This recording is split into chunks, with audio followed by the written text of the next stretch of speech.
think you look lovely, your set looks lovely. But a lot of people, girls, but that's what my girls tell me, they're like, we don't look lovely, so we should not do videos. It's how what would be your message to young girls who are saying that, I'm not worth it, I don't look good, and I should not do videos, and they're I'm doing video all the time, and I think it makes it less scary because it's just as soon as you put the word YouTube in front of it, it makes people kind of like clam yeah, up, you know? that's a good point. So even when you're saying, even when you're doing Zoom calls or FaceTime, you're still doing videos, but you're You're just not doing aware of video, it. right? Exactly. I really, maybe this is why I'm not a billionaire. I don't necessarily But yeah, prescribe to or that same that thought that you have to do the same thing in the same place and at the same time. And I think that can almost feel a little constricting and restrictive. And I think that sometimes if you're out in the field and that's when, something strikes your fancy and some thought you want to share, I think it's fine to get on live and be quick, be fun, then be done. And I don't think you have to wait until you're home, until you can write it on a Post-it, till it's 7 o'clock at night on the regularly scheduled time that you go. Like, I don't prescribe to that. And I think that it's fine to take that moment to just be in that moment. And I think when you try and calculate, I think it's good to have systems in place.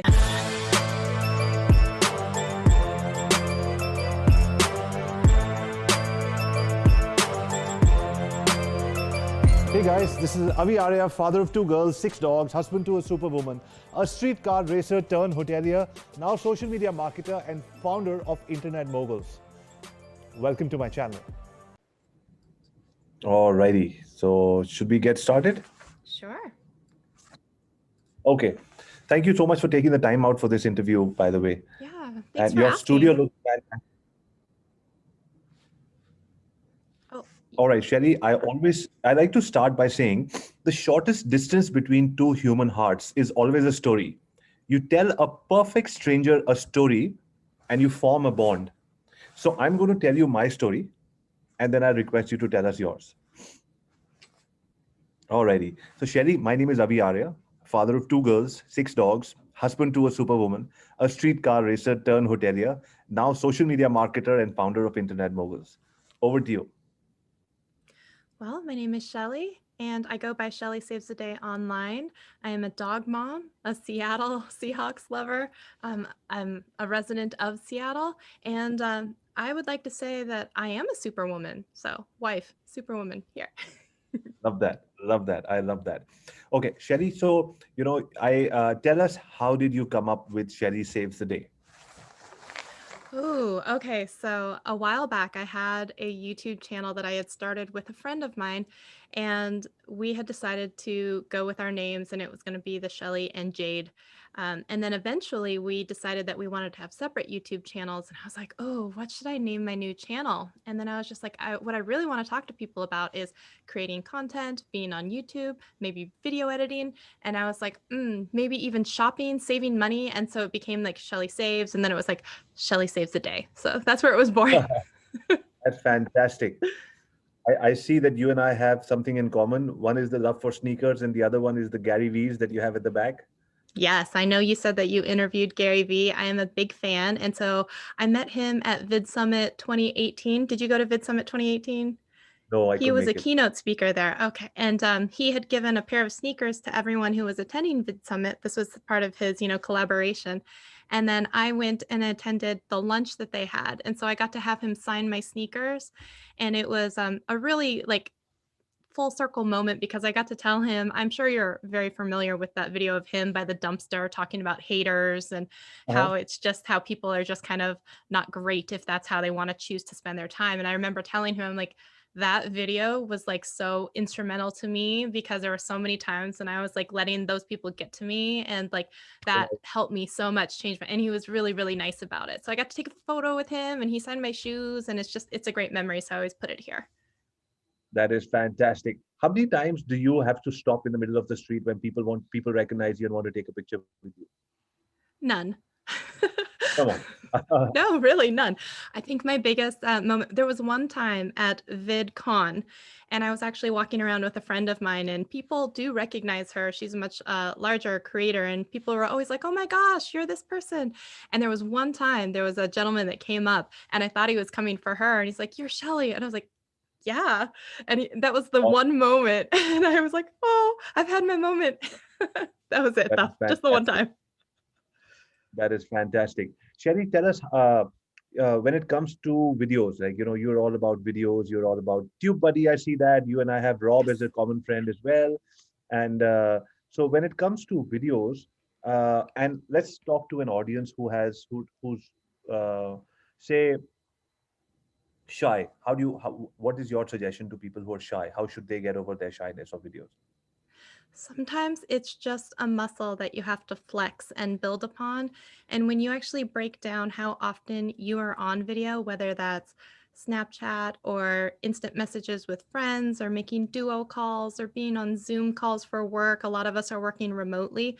We forget how often we're actually doing a lot of this video thing. And so if you just take away all of the fact that it's YouTube or it's, someplace else, it's like, oh no, I really am doing video all the time. And I think it makes it less scary because it's just as soon as you put the word YouTube in front of it, it makes people kind of like Yeah. clam up, you know?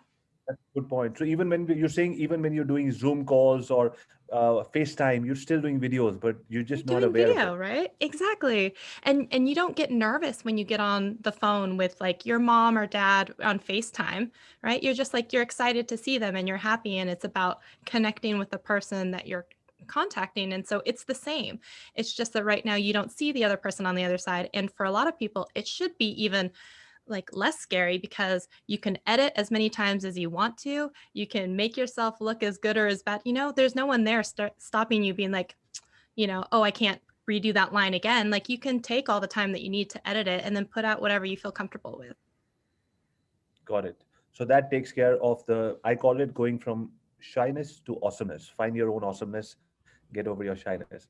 Okay. Yeah. When it comes to gear, tell us, like, what kind of gear do you need? Do you like need $10,000 to start with? How do you start No. making videos? No, not at all. I tell everyone like the easiest way to get started is like use what you already have because you could go out and spend $10,000 on gear, make one video or no videos, or find that you hate making videos. And I tell a lot of people like focusing on the gear does not make you a better storyteller, does not make people more engaged with your story. Your story, and I love how you had that on your connection, like take your mess and turn it into a message. It's about your Right. story. So people can use their cell phones, they can use their, old iPads or, iPod touches or whatever it is. Like you can use the built-in laptop camera and it may not look the best, but what's more important is the message. Right. Okay. So you're saying it's more important to tell stories, I and think so. the Yeah. so how do I start telling stories? Like, I mean, is there a format for telling stories, or Well, I like to think of stories as the fact that if you remember like all of those favorite 80s and 90s sitcoms and family things, like they would have a problem that would arise, there would be some drama around it, and then they'd always wrap it up with a nice bow at the very end, right? So it's like I a love that. very pointed story. So if you think about this, even if you're a service-based provider and you're trying to help your clients, first you identify what is the thing or dramatic thing that's happened, or like, oh, you're standing in front of someone and you really want to ask them out, but you don't have confidence, just painting the picture, right? All of a sudden you're like thinking, oh my gosh, that happened to me one time. And then you have some sort of solution. And you're like, and this is something that I do to help you build confidence so that the next time you're in this situation, you'll feel more comfortable. And then they're like, I would like that. And then you come in and wrap it all up in a bow and say, if this is something that's interesting to you, not only do I have more content on this, but maybe, you want to work with me. And it's simple as that, right? We told a story, we identified a pain point, and then we even provided a solution. But you can even take it backwards and just say, these are things that have happened to me and things that I've learned. And even if you're not pushing them into any kind of like paid offer, I think there's a lot of, like you said, you tell a story and you feel closer to someone. So it's really just sharing that story. Excellent. So have a problem, give a solution, and tell them how you can help them at the end. So it's as simple as that. And maybe use an analogy of, the other day Shelly met Avi walking in Seattle, and Avi was fiddling with his newly found DSLR. Shelly could see I could see. Shelly says I could see very clearly this is a guy with a fancy camera and has no idea how to use it. So she said, tapped me on the back and said, "If you don't mind, can I help you auto can I help you put this on auto mode? I helped him put it on auto mode. So after this, he doesn't need to be an expert. The camera works on its own. So every camera has an auto mode. So if you too are like Avi, who loves to buy expensive gadgets but doesn't know how to use them, my name is Shelly Saves the Day, and I'll help you create your perfect photographs and videos with no knowledge of how to use them. Something like You that. just did it. You just did it. That was exactly the formula, is it not? And you're like, oh, okay. Yes, absolutely. Got it. Okay. So you are known for your vertical videos, right? So tell us what's like for the layman, what's the difference between vertical videos or, I mean, I just thought videos were videos. So vertical video is usually referring to the orientation that they're either shot or that you view them. So if you hold your phone out right now and you take a selfie, most of the time you're going to do it in an up and down orientation. Most of the time, unless you have multiple people in the shot with you and then you're trying to get, a wider frame of reference. But it's actually amazing because most of the time, more than 85% of the time, when someone has a smartphone in their hand, usually they're holding it in that orientation, in that up and down orientation. So what's so fascinating, like even something like YouTube, where you are 70% of the traffic and watching on YouTube is coming from a phone. What's so interesting is if you look, the majority of people, even though they're on a video site, will still hold their phone in an up and down orientation. So it never fills the screen. And they're doing that so they can scroll and see comments or see what the next videos are. And I'm a big proponent of being able to take up the screen and stop their scrolling and fill up the entire page. So, Right. and I love that because you can take that same video and you can put it everywhere. So whether that's Twitter for fleets or Instagram for stories or LinkedIn for stories or Snapchat or, IGTV, all of them, Facebook, they all accept vertical video. So I'm always about efficiency as well. So I like to take the one video that I have and place it everywhere because I think that it reaches more people and you don't have to do as much tinkering sometimes when you do a landscape photo. And not only that, but some things just photograph better or video better inside of a tall frame. So if you had like a bottle of wine or you had like a really tall building, sometimes you just lose it when you turn that phone sideways and try and actually Right. pan to what that looks like. Right. But why do people take pictures like this? If this is how a picture looks nice and you can, everything that you said, why is it? I mean, there has to be some advantage of this as well, or no? There is an advantage if you have something like you're trying to photograph a mountainscape, you want to have that beautiful wide photo. And there's also like this great image, like a lot of the time when movies, you're not going to always go and watch movies in, well, most of the time in a theater in a vertical format. You're going to want to watch it in a widescreen as it was intended, as it was shot. But those are more specific times where it's almost like taken for granted that it's going to be in that format, and actually anything else would be kind of jarring to you. But if you're thinking about the way that you're using your smartphone and how much time people spend on it per day, and that's where so many people are making buying decisions and scrolling and shopping, I think it's really, really important to like fill people's like feed up with things that, one, they can't scroll away from, two, that are visually beautiful, and three, that are just actually different. Because if you think about it, you take a really wide video and you put it onto Instagram, it's really easy to scroll past it. But if you do an entire full screen, it's not as easy to do that. Got it. Shelly, tell us when it comes to a new business, and most businesses, unfortunately, are just about, I mean, fortunately, because after COVID, people are like, I have no other way but digital. But Mhm. unfortunately, they've waited for something like a COVID to come. I love that mug. My Thank you. daughters would go crazy. That is I so got it nice. off of Etsy. There's a lady who does this and she puts all the crystals on and she does your name or whatever you want. And yeah, I found her on Etsy. that is so cool. I love personalized stuff. You know what? I'm not wearing it right now, but I don't like to wear a chain, but this is my grandmother's chain. So Oh, she was 86, and when she died, she told the doctor, "I'm dying only because you didn't do a good job when you were studying your medicine. You should have known how to save. You're 86, you didn't want to I go." love that. Isn't Yeah, so she was amazing. So she gave me this, and I've got a thing which I left at home today. Damn, it says Internet Moguls. So anything that's Oh, personalized to your own brand is just, I love that. Sorry yeah. to go off track, but No, I was no, saying, I love that story. It's good. and so it's all about stories, like, and it's all about the personalization. Like, I'm talking to you and I feel, oh my God, like in the last 10 minutes, I'm looking at you and I'm like, this is somebody who's got it all figured out. Like, look at your Oh screen. no, not at all. But Not at all. I love the light, the nice yellow light falling, and I'm kicking myself under the table. I'm like, look at my light. Oh, why can't I be like this? I love the Gary Vee shoes. I love the Tubebuddy pillow.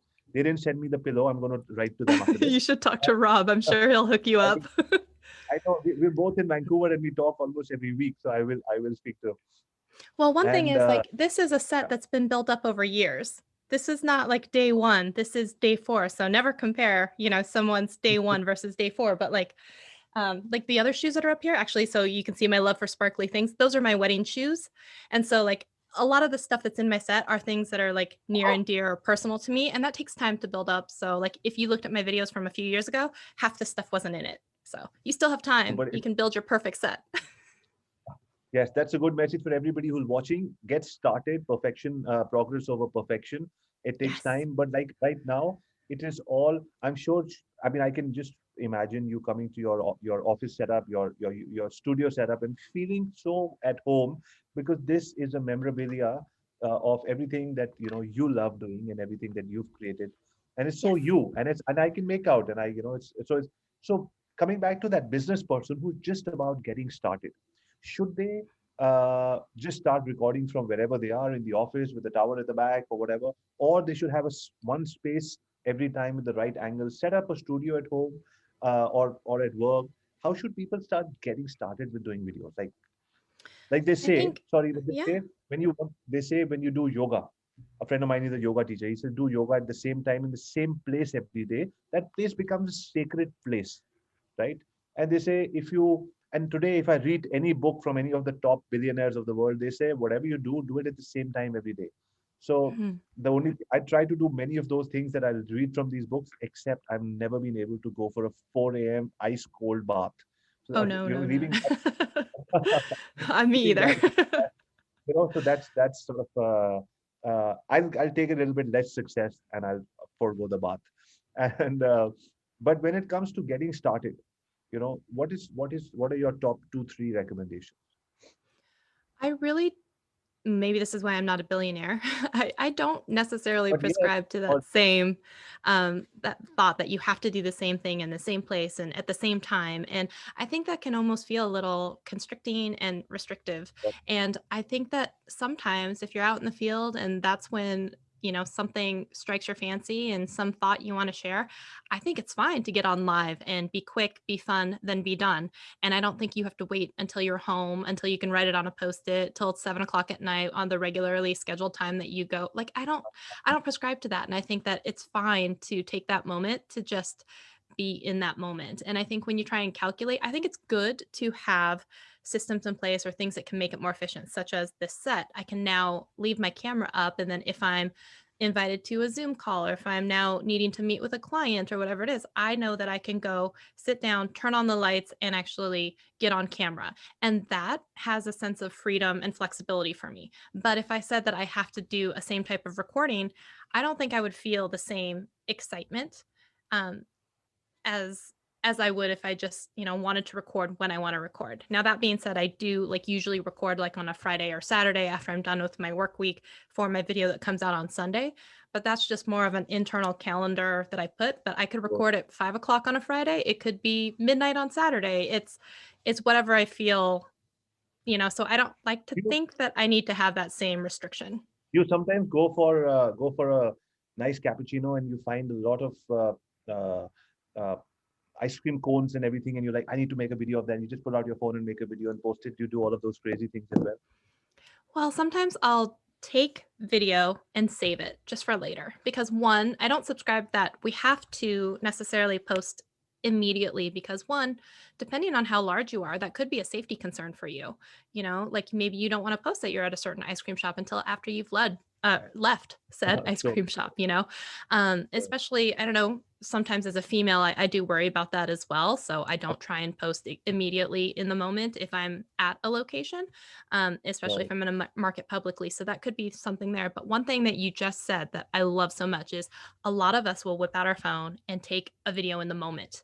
And one thing I love about that, especially about vertical video, is because it kind of brings that into it, because so many of them you're going to create it on your phone with. I feel those moments are more real and more genuine and better sometimes when you just whip out your phone and you're like, look at us, we're at the zoo or whatever it is. And then you take those and you stitch it together later and you make a video of it. I think that those moments are great. And I love that basically right there, you're saying that the phone that's in your pocket, your smartphone, is good enough to make videos to share with the world. Awesome. Love that. So you mentioned, safety and all of that. So I've got two daughters who are 14 and 11. They behave as if they're 31 and 21. And Yeah, I'm but sorry. but thank you so much. But the thing is, they the one discussion I have with my daughters, and they love to see this interview in the evening. And I'm sorry they could not be here. They're here for 90% of. They do the interview themselves. They write it and all of that. But they often say that By the way, Shelly, I think you look lovely. Your set looks lovely. But a lot of people, girls, that's what my girls tell me. They're like, we don't look lovely, so we should not do videos. It's how what would be your message to young girls who are saying that, I'm not worth it, I don't look good, and I should not do videos, and they're, staying away just because they feel they'll be judged. It is really, really difficult. And I even did a project in October. I called it Vlogtober, where I was ramping up the launch of my e-course. I was doing speaking at a couple of summits online. I was doing podcasts with my friends. I had the busiest October that I could even remember. And I thought to myself, like, what is one way that I could actually chronicle this entire time? And I decided that I would, at the end of the day, because I have all of my lights and everything set up, I would turn on the camera, and every night, sometime for at least 5 minutes, it was the goal. For 5 minutes, I would talk about my day, what happened, the highs, the lows, how I was feeling, because I knew that later on, even now, I could look back at that time and be like, wow, that was the most stressful time of my life, but it was also one of the most productive. And I'm proud of myself. And if you want to watch someone completely like descend into madness and lose their mind, you can watch those videos. But there were some of those days I didn't want to get on video at all because I didn't feel pretty, or I didn't have makeup on, or I hadn't done my hair. And so those fears are very, very real, because a lot of the time when women get on camera, so much of what we're being judged and critiqued on is not the quality of the information that we're giving, but how we look while we're presenting it. And so I find that a lot when I'm doing tutorials, when I'm teaching or talking about technology, like cell Really? phones or Yeah. anything like that. It can be a very exhausting place. So a few things that I would put out is that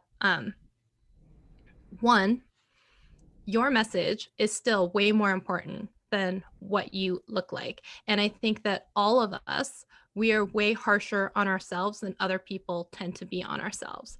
And another thing that you can do is, even though you put out content and people are allowed to say however they feel about it, you don't have to let those comments stay on your videos. So I have a very, very extensive blocked words list within my YouTube library and within my Instagram. So some of those comments I just never even see, period. And then the other ones, I sometimes will even make a game out of the comments that come in, because they're usually coming from people with no profile pictures. They're coming from people who've never put out or produced any content, and they're coming from a place of jealousy and a place of wanting to tear people down to make themselves feel better. And I was like, I just like Gary Vee, right? And it took a while to embrace them. Like, it makes me sad that their existence is only to make other people feel worse about themselves. And Wow. so I actually had a moment, maybe I'll tell you this story, but I had a moment. So for fun, I play guitar acoustically and I like sing. And it's just, I take sad songs and I make them like depressing, or I take happy songs and I make them sad. That's just my special gift. I just make sad songs and I sing guitar with my guitar. And then I was using a platform. So I was multi-streaming. I was on Twitch, I was on Facebook, I was on YouTube.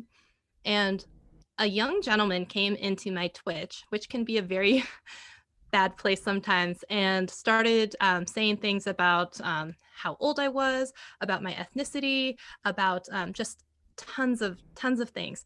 And actually, like, I stopped the stream on YouTube and on Facebook, and I had this conversation with him. And it was like, it's just you and me here right now. Like, what is going on with you? Are you okay? And is this like really how you want to spend your time? I've never interacted with you before, and this is how you want to spend your time. And it actually, I think, made him more upset that he wasn't more able to get a rise out of me. And Wow. then what was really ironic about this entire situation is because not only did he finally apologize, it wasn't even until later I happened to come across his father's profile. And me being me, I have this thing about, it's about the principle. It's about the principle. And I want to, like, people to know. I was like, as an adult, or if I had children who were doing this type of thing, one, I would want people to know and make me aware if they were behaving in such a way that was hurtful. And two, that's Yep. something that I can address or choose not to, because I can't tell people how to raise their kids. But I happened to come across it, and I'm like, do I take this moment to say, hey, I've been kind of subject to online belittling and bullying from your child, or do I just let it go? And Mm. I took that moment and I was like, you know what, though? Him just ignoring it, he's going to go on and do this to somebody else. But I know that 100%. if my dad came and talked to me about something, it would, one, embarrass me, but two, it would probably teach me a more effective lesson than just some random person on the internet, right? And so I just happened to message this person's father and I said, hey, this is a long shot by chance. Is this your kid? And or do you know them? And they're like, yeah, that's my kid. Is there something I need to know? And I was like, hey, I wasn't like angry. I just said, hey, I just want to provide you with some of these screenshots that I was given from your child and let you know that these are some of the things that were said to me. And they were so embarrassed. And they were like, trust me, we will take care of this. And that's not my place to judge how they want to talk to their children, but Yeah. at least it gave me hope too, that I was just like, I'm sure this is just a kid who is feeling tough and wants to talk big on the internet, but probably is going to one day realize there are real world consequences for this. And I feel like that's one thing that is sometimes missing from the online space is this anonymity comes with so much bravery. And I feel like sometimes once you strip that away, I don't think if he was standing here next to me with his father next to him that he would be saying, these things about me. And I would like to think the same, would be said for the people who maybe would harass or say things about your girls, once they realize like this is not okay and this is not regular behavior. And the problem is not with you. The problem is with the people saying those things to That is you, so fantastic. I'm going to go home and play this video for them because what happens is like my girls are creators of, I mean they're fantastic. But they clamp down once in a while when they're like, why is this happening? But they've got a very strong mom who's like, we're not backing off. Get right back there and create your content. But my girls tell me that we've got a good support system at home. We all create videos and all of that. My girls went to meet Gary Vee like twice. They've interviewed him. They've met him twice, and they interviewed Grant Cardone. They interviewed Pat Flynn. They interviewed John Lee Dumas. My girls, they've interviewed everyone, and they're not backing off. But behind closed doors, we do have discussions to say, you know what? It just it's scary on many various levels when people say these things. And I said, yeah, I get it. So so no, congratulations on on I won't say setting the guy straight, but actually showing him the mirror and saying, you know what, if I didn't help you at this age, maybe tomorrow you would have gone and done something which maybe would have got you kicked out of school or some job or something. And right now it's just between you, me, and your dad, and we just figured it out. right? So yeah, awesome. Thank you for doing that. Now I've got two more questions. My next question is that when it comes to you know I there was a bit of an error. So I'm in Vancouver. Ro, who organizes my interviews, she's been working with me for the last 10 years. She's in Singapore, and we've got an office in Delhi. And we manage our calendar based on three different timelines. And so, because of various reasons, I got 5 minutes late for this interview, and I apologize.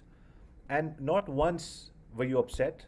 I sent, and you were still as sweet as. I just wanted to know what, how does that happen? I mean, for being 5 minutes late, everybody would have been upset, or at least express some discontentment for the. I mean, how do you deal with the things not going your way? Oh, well, one thing I think you learn, I do a lot of live streaming, and so like I have a weekly show on YouTube, and um, it's almost always the case that something happens like when you're live, and so you kind of learn to roll with the punches. And it's like this I love it. person's. I love that. Yesterday, we did this takeover on Ecamm Live, myself, and I invited my friend with me, and he took the entire day off from work. Like he was so excited about this, and then it turned out there was an internet outage in his neighborhood, and he Oh was wow. like, what do I do? So he packed up his entire like mobile studio and he booked it to a friend's house. And he's like, I'm gonna sit here at my friend's house where they have working internet and I'm gonna do this interview. Like nothing is gonna stop me. And I think that sometimes, if you're not in the thing where you're used to kind of rolling with the punches, you could take that moment and decide that, like, I'm pissed off at everyone. I'm canceling this live stream. I'm going to get really, really angry. But that wouldn't have really helped too much. And in fact, this is something that I'm still working on is like patience and understanding from other people because I used to live in a very black and white world. So had you met me 3 years ago, I would have been like, screw this guy. I can't believe this. I'm not, showing up for this interview. And now I'm kind of like, life happens. Sometimes, your car gets stuck and or you can't find your phone and you can't, even though you want to message someone. And so I feel like now, especially with everyone in lockdown or under COVID things, people are stressed and and hurried and frantic. And I think that sometimes just giving people a little bit more leniency and understanding, there's probably a reason why you were late, probably not trying to blow me off. There's probably, and I would make it like he doesn't respect my time or he's not understanding or if it was something like that, that's how I would used to react. And now I'm just kind of like, well, I've already blocked off an hour or more for this, so there's no harm in me just waiting, so it's like it's a different frame of reference in mind. How lovely. I really appreciate that because that's what's missing today. Every single day, we get riled up. So I run an agency. I started an agency with a four-member team in 2009. We grew it to 225 people. So I run a very large army of people. And when you walk into an office with 200 people, there are 200 human beings with 2 million emotions up and down. Somebody has got some bad news from their mother. Somebody's father is saying you better get a better job. Somebody's saying you get married. Something is happening in their lives, and then the manager is breathing down your neck and saying, "Hey, have you delivered the videos? We have to send to Shelly the edited version." And while that is happening, the client is calling and saying, "What happened to my work?" Between all of that, I have learnt over the last 10 years to say, okay, the work was supposed to have been done, it was not done. Can we now get it done before you leave for the day? Is it possible? So instead of saying, why was it not done, and whatever, Right. because there are so many things happening around a human being. But at the same time, I also have learned from one of my gurus who said that everybody is going through some level of spirituality. So these 200 people or two people, whoever who are working with you, have been put into your frame of reference for you to be able to guide them. So don't give them the easy way out. It's okay, but sit down with them and say it is not okay, but on a human level, I understand. But on a work level, Yeah. the client will not understand.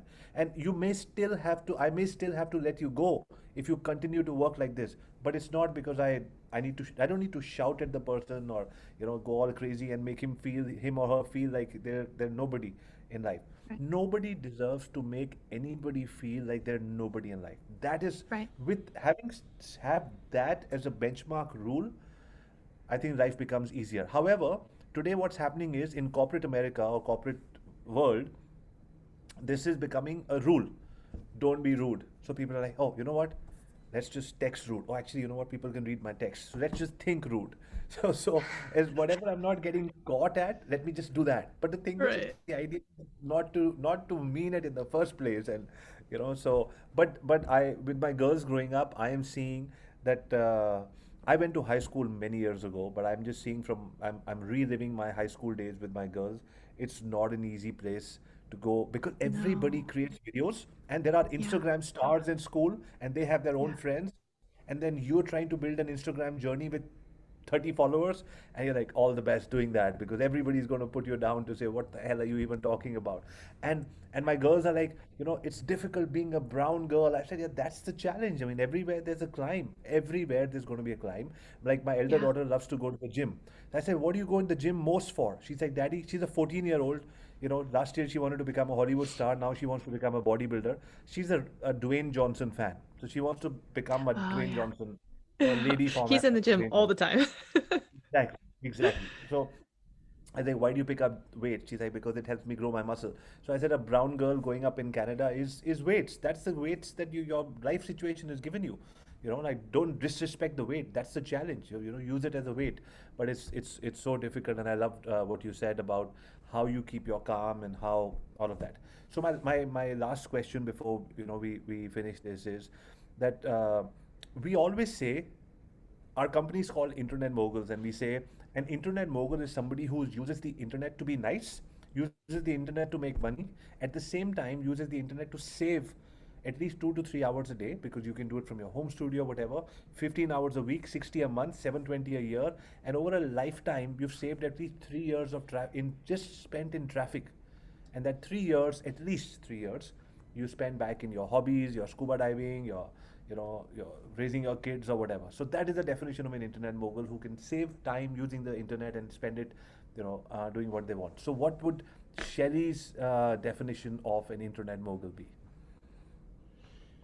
Ooh, that's a good one. Okay. So, internet mogul. I do believe strongly in make it once and redistribute it lots of places. So I like to make one video and then I would say, can you break it up? Can you put it into 1 minute IGTVs? Can you, take those and make quotable graphics? Can you then rip out the audio and do a podcast? Can you strip out and do the transcription and make a blog post so it looks like you're everywhere while you're only doing the same amount of work? And Yeah. so I think the whole repurposing and being everywhere while still doing less, instead of thinking, what am I going to post on Instagram and what am I going to put on Pinterest and what am I going to, just taking the thing that you've made and like pull it apart and put it everywhere and break it out into pieces.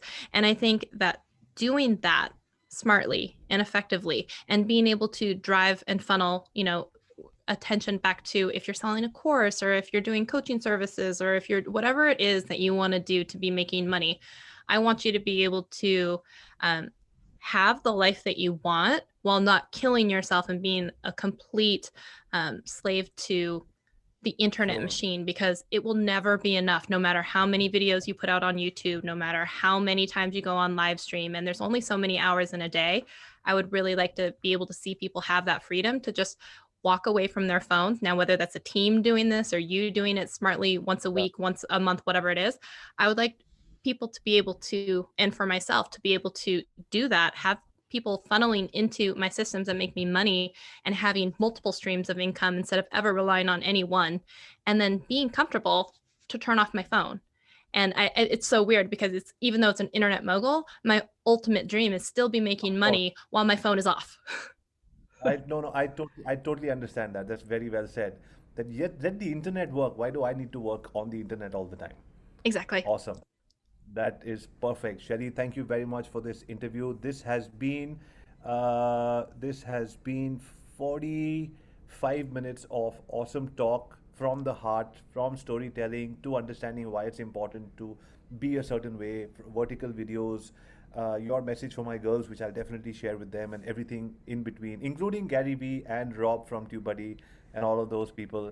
It was great talking to you. Thank you, Shelly. This is Avi Arya, father of 2 girls, 6 dogs, husband to a superwoman, a streetcar racer turned hotelier, now social media marketer and founder of Internet Moguls. Signing off. Thank you very much.